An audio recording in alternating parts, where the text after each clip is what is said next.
My love has conquered you. Okay, I'll tell you what I'm meaning by that in a minute. Once a month, I have the joy and the honor and the privilege of speaking at two Celebrate Recovery groups, one on Wednesday and one on Thursday. Well, I shared on this last Thursday, June 8th. I had a chance to share, and I am not a long speaker.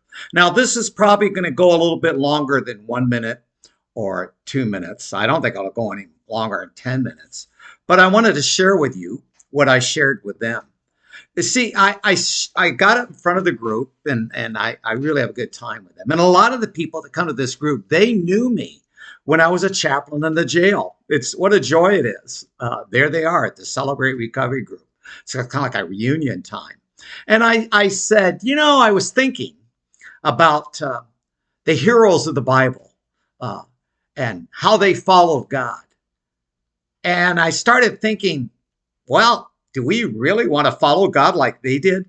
And I said, I remember a guy who built a big boat. He was over 900 years old. And he had to build a big boat. What was his name? And they all knew. They said, Noah, yeah, there's Noah. And put animals on that boat. And his family was on that boat. And there came the flood. And boy, I bet that boat really smelled. Would you like to be in that boat? Ugh. But Noah did it. Noah did it. And then I was thinking about another hero of the Bible who God spoke to in a burning bush. I said, do you know what his name? And yeah, they said, Moses. That's right. And God wanted Moses to take his people that were in slavery. He wanted to lead them into the promised land, to lead them. And Moses, he did that. And for 40 years, he had to put up with these whiny, gripey people. 40 years of whining. Oh, we should have stayed back there. Oh, that's terrible. Sheesh. Do I want to be like Moses? 40 years dealing with whiny people? And then I got to thinking, Abraham, boy, God loved Abraham. And then God told Abraham to do something really weird. Take his son up on this hill and offer him as a sacrifice. Well, God had other plans, right? But really, God?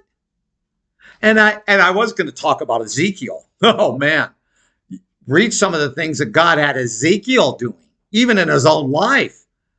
Kind of gross. Don't want to mention that now. But, really, God?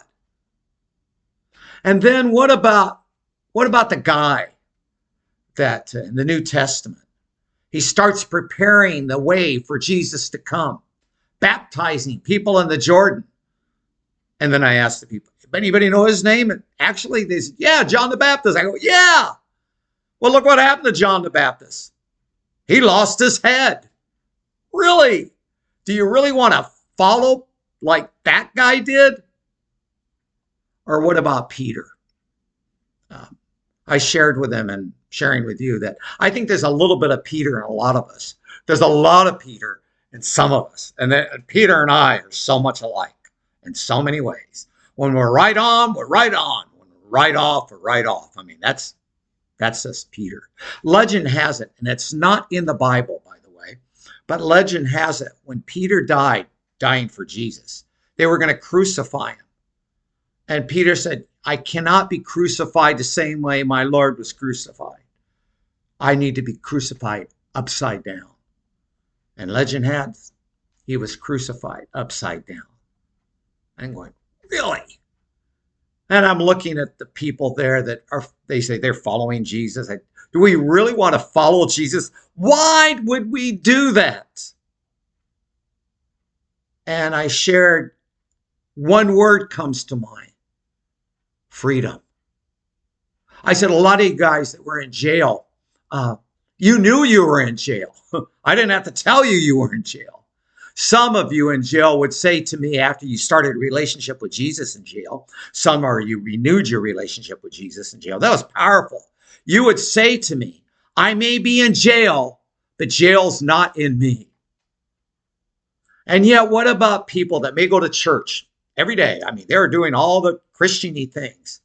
They don't know that there's a deeper jail within here, a jail within the soul where Satan wants us to be.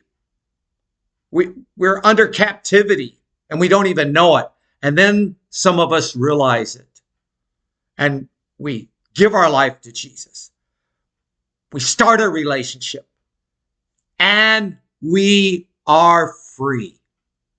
Now, this is a devotion. Gail and I read every morning. We do prayers, we do devotions, and it's called Jesus Always. Oh, there's a lot of great devotion books. Fantastic. But here's the one I read that Gail and I read that morning, and it gave me my theme, not only for this, but what I wanted to share with the people at the Recovery Center. Let me read this to you. My love has conquered you and set you free. The power of my love is great that it has enslaved you to me. It's God, right? Enslaved you to me. Wow, that's powerful. You are not your own. You were brought at a price, my holy blood.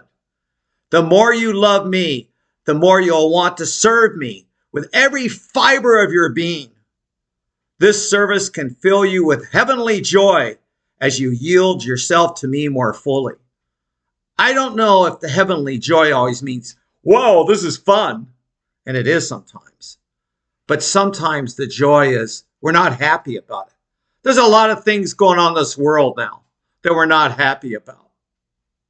But we're going to follow you, Jesus, regardless. Let me go on and read.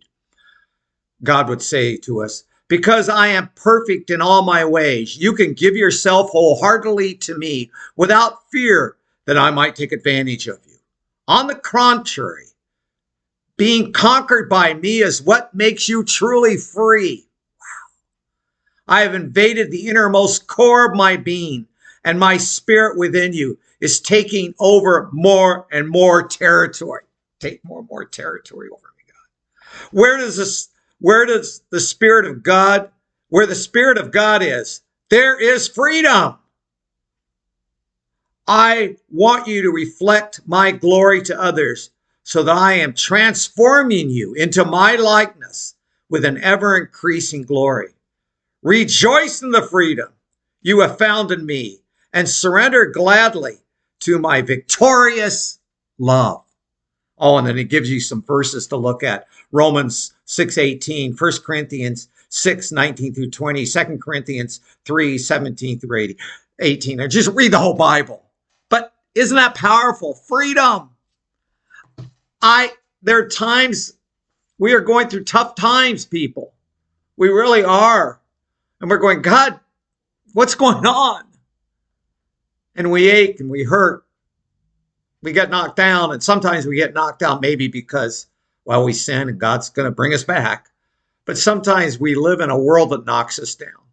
I like an example that Gail gave in a Bible study. It's really good.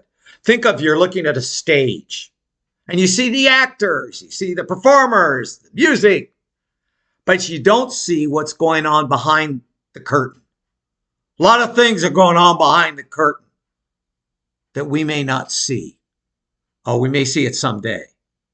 But today, oh God, may we follow you like all those people I mentioned in the Bible. May we follow you like saints that are in heaven right now that have served you faithfully. Oh God, may we show people that we have been conquered by your love and we are free.